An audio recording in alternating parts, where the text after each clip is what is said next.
ইয়ামিন, দরজা খোলো তাড়াতাড়ি। এই ইয়ামিন,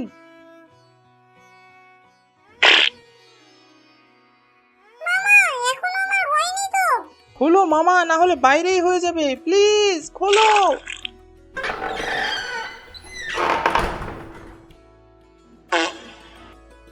এই ফয়সালের বাচ্চা, দরজা খোল তাড়াতাড়ি।